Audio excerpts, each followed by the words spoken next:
I think there's a certain overconfidence that growth is natural to the Indian economy, which is not true. I think that we have been very overconfident about the status of the Indian economy. I think we were led to think, 6, 7, 8% growth will come naturally. I think this is the first time that we've had a crisis in many, many decades, maybe not 70s, many, many decades, that is unrelated to oil prices.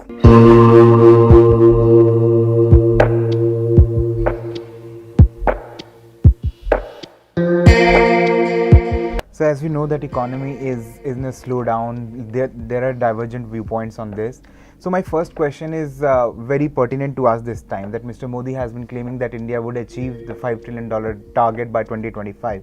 So my first question to you is, like, with the poorly performing indicators all across the sectors, do you think that this dream is achievable, or is this like any other tall claim made by the government? The question is if you will make it by 2025. I think that some growth, growing to that level is inevitable. If it happens in 2024, 2025, 2027, that is still up for debate.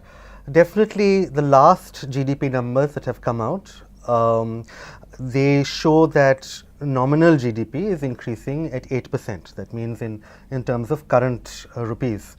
And what is needed is for nominal GDP in dollar terms to eventually reach 5%.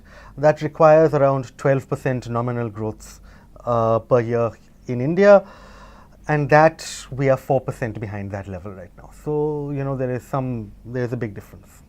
So basically you are saying that at this pace we are like quite far. At this pace it will not be done by 2024-25. It will take some years beyond that. Okay. So, sir, like seeing the scenario all across the sectors, whatever the steps that government is taking right now, from a bank merger to the rolling back of the surcharge on FPI, do you think that these measures are enough to revive the banking and all other sectors of the economy per se? Do you think that it is enough to kick-start the economy and the credit in the economy? The government is being quite responsive to many concerns that have been raised. But I don't think it is enough to be responsive to what industry is saying or what taxpayers are saying. You also have to make your own estimation of what the problems are and respond to those problems before they arise, or even if problems do not have any particular individual or interest group talking about them. So the government, for example, should be worried about trade. It should be worried about the shortage of investment. It should be worried about low level of skills in the workforce, and all these things are structural issues which it needs to address as well. Sure, it is good that it is addressing the concerns of the automobile sector or of foreign portfolio investors, but the larger concerns in the economy are much broader than those specific responses. As Vice Chairman of Niti Aayog, Rajiv Kumar, said that it's an unprecedented slowdown in last 70 years. So do you agree with this fact? We've had many crises in the past, but typically most of the crises that we've had after the 1960s at least have been related to high oil prices.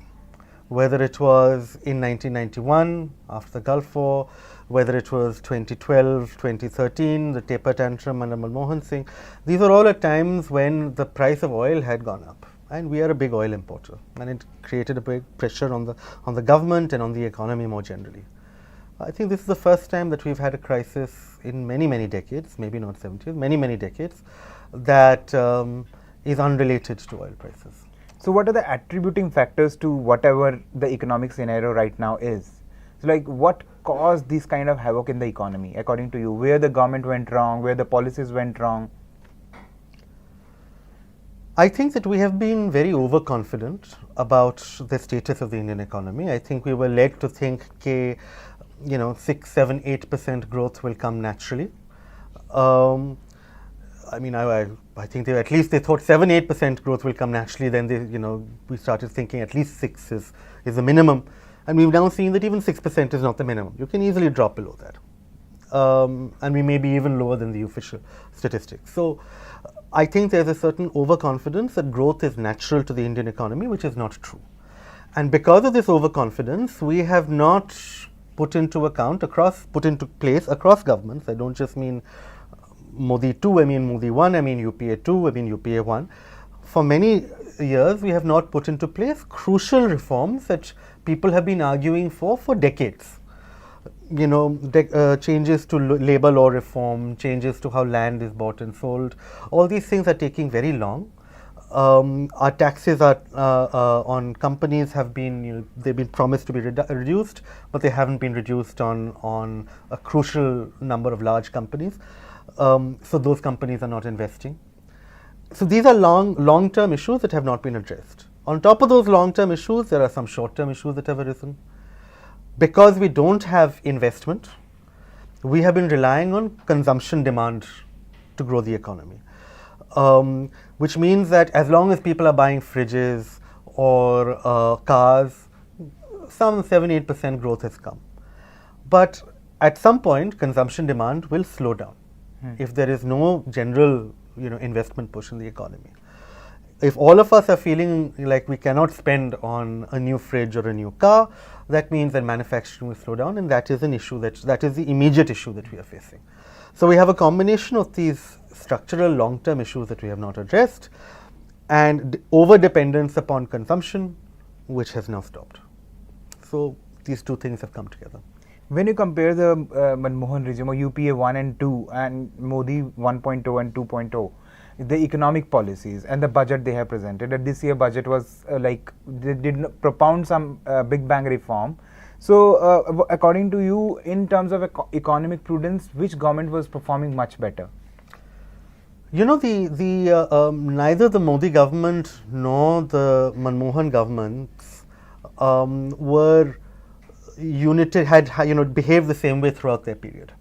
I think the Manmohan Singh government behaved one way when the global economy was doing well. It behaved a second way after the crisis, and then it behaved a third way in its last 3 years when it had less power and the crisis and a domestic crisis had hit. And those, you can evaluate the way they did differently. What I will say is very crucially the difference between UPA 2 and Modi 1. UPA 1 I think we should leave aside, because UPA 1 was at a time when the whole world was growing very fast. But UPA 2 was entirely after the financial crisis, and Modi 1 was taking over from UPA 2. The difference between those two governments in terms of their economic management is less important than the difference that they faced in terms of oil prices. So the Manmohan government in UPA 2 faced oil prices $100, $120 a barrel. The Modi government faced oil prices, first one, 40, 35, going up to 50, but 55, but for many years it was around 40. And so this had this enormous push, that pushed up growth in the first years of the Modi government because oil prices were falling. So that benefit means that it's very difficult to compare their performance actually. The change, let me say, was not that great. I think that many of the things that the Modi government carried forward, the Manmohan government had started. There was maybe some differences in some ministries in terms of efficiency and inefficiency. Commerce was better under UPA 2, roads was better under Modi 1, that kind of thing. But unfortunately, there's a limited amount that any Indian government can do. The biggest things that determine the future of the Indian economy are how well its people are educated, what the oil price is, and what the monsoon is. 3 days back, a few days back, Nirmala Sitharaman came up with a big bank mergers. Like she brought down the number of the public sector banks from 27 to 12, and the rationale provided was to create a next generational banks and to create this was done in order to achieve $5 trillion economy, what she said. So according to you, is this the only way out to solve the banking crisis, or what do you think about this entire bank merger, the rationale provided by the government? Look, one of the reasons that the government thinks that the economy has slowed down is because this investment problem is not going away. People are not investing to create new factories and so on and so forth. And they believe that part of the reason that people are not investing is that banks are not lending, and that banks are not lending to investors because banks themselves have a old overhang of past debts that they're concerned about. So their hope is that if you expand the size of the banks, you merge the banks, then they will stop worrying so much about the debt that is on their books, because all their liabilities and assets have gone up. They've become larger, they can take more risks. And if they take more risks, you give them a little bit of capital, and then they will lend it on to industry, and industry will invest. This is the thinking. And there is some solid logic, as you can see, behind it. The question is it enough?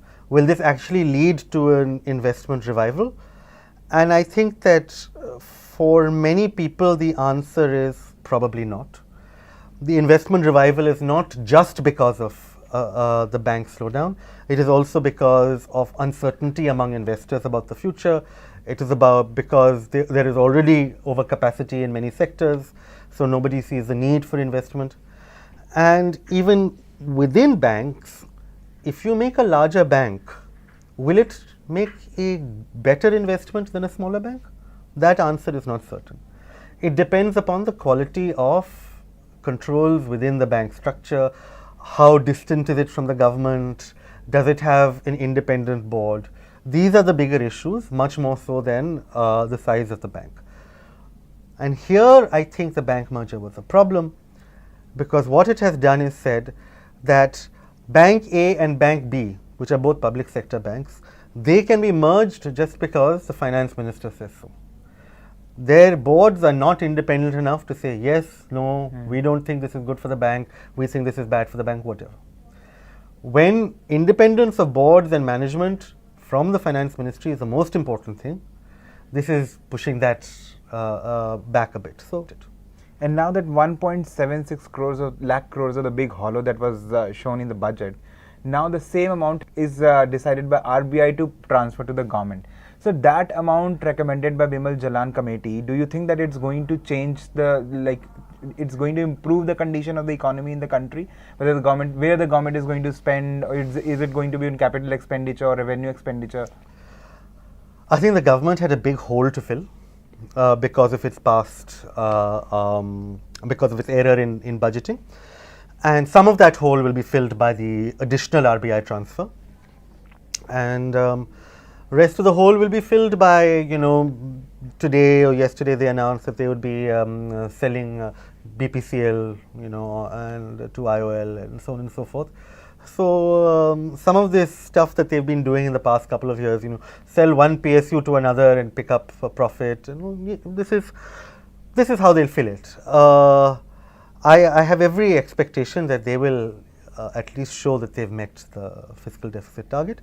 I don't think, and I think the government agrees, that they have space to massively ramp up spending. This is what the UPA did in 2008-2009 in response to the global crisis, and they had a big fiscal stimulus program. Pranab Mukherjee rolled it out as finance minister, and I think they suffered throughout their second tenure because the fiscal situation was so bad. I think this government has learned from that error and does not intend to make that error. So the constituent of the 1.76 lakh crore is one part is dividend. And this year the dividend transferred to the government is higher in comparison to the last few years. And the reason quoted that RBI generated a lot of income by doing open market operations. So do you agree with this fact? Well, it is a fact that the RBI conducted a lot, I think, I can't remember, 55 open market operations over the course of the year, most of them concentrated in the last 6 months of the year. And then because it conducts those operations, it has higher interest income, etc., etc. And therefore that profit has to be transferred to the government. This is all valid. I think we also have to look at why it was conducting those operations, and that what it implies for the government's expectations from keeping the rupee at a certain level and so on and so forth. The crucial question about this transfer is it a one-time transfer? And I think that the RBI would like it to be a one-time transfer. The Jalan committee thought it would be a one-time transfer, but it is not institutionalized in any way. Today it said you need to keep your prudential reserves at 5.5, 6.5%. Tomorrow they can say 4%. Once you've said that it's no longer the RBI's decision, who's to say that it can't, future one-time transfers cannot also be started. So the fundamental objection that people like former Deputy Government Viral Acharya had, which is that you are imposing upon the RBI's duty to determine how much prudential reserves it should keep, that fact has not changed. That institutional independence has been encroached upon for the government spending needs. And so, whatever steps the government has taken in relation to the NBFCs to pull them out of the gloom so that they kickstart the lending in the economy, do you think that these are enough, or whatever the steps that that is going to improve the situation of the NBFCs? You know, this is a very difficult question because we don't actually know still the state of many of the actual NBFCs in the market. You hear competing reports that, you know, only a small section of NBFCs are problematic, but then the governor of RBI said in a series of interviews, including some months ago, or maybe a month ago, that you know, maybe 50 NBFCs, large NBFCs, could be in trouble. So there is a lot of doubt still in the market about what the situation with the NBFCs. And basically, I think we have to start finding ways to create more transparency about their situation, put the larger ones through the kind of stress tests that banks have put through. We have to accept that they are a part of the banking system. Without them, the credit is not flowing, and therefore they have to be. You know, the government should not try and solve that problem by just throwing money at them, but should solve the actual the real problem, the seed of the disease, which is that people don't know what is happening. People don't have enough transparency. People don't know which NBFC depends on which outcome. And you know, now we are reading about NHAI, for example, right? You know, it looks like NHAI is another IL&FS. It's a huge thing. So many people have lent it money. You know, it has lent on to like smaller SPVs and so on and so forth. But it is a really problematic debt situation. Now, we don't know at this point what the outcome will be. Who is, you know, how this house of cards could collapse. If any, obviously NHAI has a government guarantee, but then people thought IL&FS also did. So, you know, there is a continuing concern that people don't know where the risk is in the market. And as long as if once they know where the risk is, they can price it and move on. But currently they don't know where the risk is, so they're sitting on their money. And I think that is the issue. And so my last question is, do you think that it's a structural, cyclical, or are we heading into a recession? Look, a recession, the technical definition of a recession in, you know, worldwide is not usually applicable to India, because it means 2 successive quarters of contracting economic growth. And as I said, but we have had recessions in the past few years, but technically we have not. We've had slowdowns. Recessions are when your GDP is actually shrinking. Not GDP growth can slow down, but we are still growing. It's very rare, as I said, for the Indian economy to actually shrink. This happens to other, you know, richer countries, to places that depend upon oil and stuff like that. In the Indian economy, it has not happened. So we don't have a recession, but we have very tough slowdowns.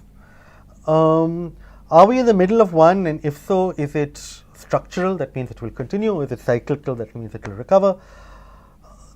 It is both. The problem is that it is both. And that means that for the government, the response is even more problematic, because sometimes what you need to do in order to get out of a cyclical recession and restart growth in the short term is bad for your structural issues, so it will be bad for your long-term growth. So the government is having to sit there and not just say, I have to take some hard decisions to return growth, but it is also having to decide, okay, am I prioritizing short-term revival or long-term growth? And these two things have different outcomes. And to tell you the truth, I do not envy the government situation. Admittedly, it is one they have put themselves in, but still, to give you one example, it may be good in the short term to put all the banks together, you know, to have a good merger. It'll get, you know, and you recapitalize them, and those public sector banks will start lending, and in the next 1 year or so, you will see some increase in investment. But for the long term, what will be better is for those banks to shrink, because they are not good performers. They don't take good care of our savings. And it's better if the private sector banks instead do the lending, because they are more careful about how they lend. And they lend to more productive businesses. And that means the GDP will grow faster in the long term. So for short-term revival, they are sacrificing long-term growth. And these are the decisions they have to make. I think from what I can see is that they have decided that it is more a cyclical issue than a structural issue. I think that is a wrong diagnosis, but let's see who's right. And do you think that this government is very obsessed with GDP numbers? I think if GDP numbers get worse and worse, then the government will stop being obsessed with it. It's the government is obsessed with good news. They're good politicians. It is a politically minded government. It will think about what makes a good headline. For some years, the GDP numbers were making a good headline. Once the GDP numbers stop making a good headline, something else they'll pick. So they're obsessed not with the actual GDP numbers. That is, I think, technocrats like Manmohan Singh would have thought about the actual numbers. They're obsessed with their politicians. They're obsessed with what will dominate people's minds. WhatsApp groups will talk about what. And tomorrow, if the GDP numbers stay at 4.5%, we'll talk about something else. Thanks, Mr. Sharma. Thanks for talking to us. Thank you.